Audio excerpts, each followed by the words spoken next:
What's up, guys, and welcome to the show. So basically I wanted to talk a little bit about the stool that I ended up redoing, kind of explaining what I did to it, how I restored it, just explaining different things about it.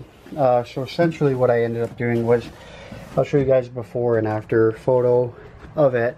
So one thing I ended up doing was on I don't know if you guys could see, but underneath there was these kind of slabs of wood that ran like this way.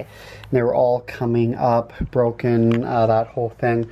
So one thing I did on the bottom is I put these plywood. I basically put a piece of plywood. If you could see, I cut it straight, put it all the way in as far as I could go, put it here, screwed it all in. I did it to that side as well.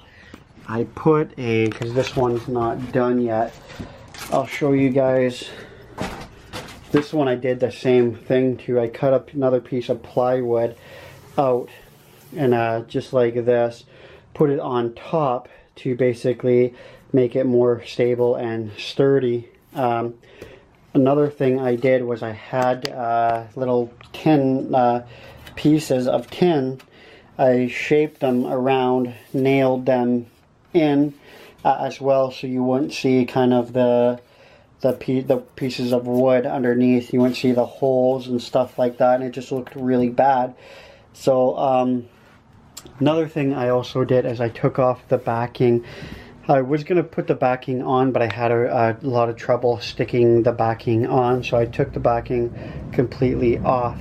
And then I got a cushion. This is a cushion from a chair that I had actually found. I pulled the original upholstery off of it, and I put, this is actually a t-shirt on it. You guys could see I just, essentially my camera's a little bit dirty there, but if you see, I just nailed it in. I folded it up, folded it around the edges, and I simply just nailed it on. And then after that, what I did on the bottom here was I put more wood, more plywood. I cut, kind of shaped it to the bottom here so that it, you know, it would be more sturdy and more stable as well. It doesn't turn or anything anymore because of that, but as you could see here, it was kind of like that type of wood.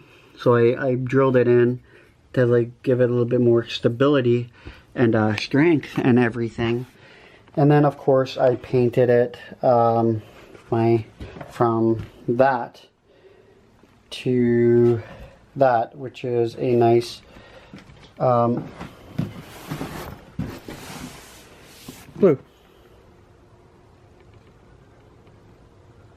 So essentially that's everything that I ended up doing to it.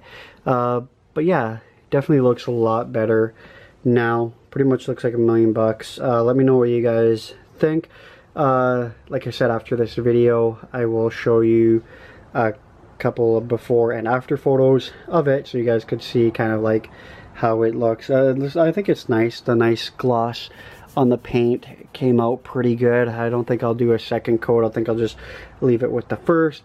It's really comfortable because the cushion on it is really comfortable. I glued the cushion to the top of the wood. By the way, I used a combination of 2 different glues that ended up working for that. So that's really what I did and how I put it all together, and how I so I don't know, I think it looks good. Like, to be honest, I think it looks good. Basically, as long as it's practical, right? Like, as long as you could sit on it and it does the job, I think it's definitely well worth it and really good. But anyway, let me know what you guys think. Don't forget to like, comment, subscribe. You know, I love you very much, and I'll check you in the next video.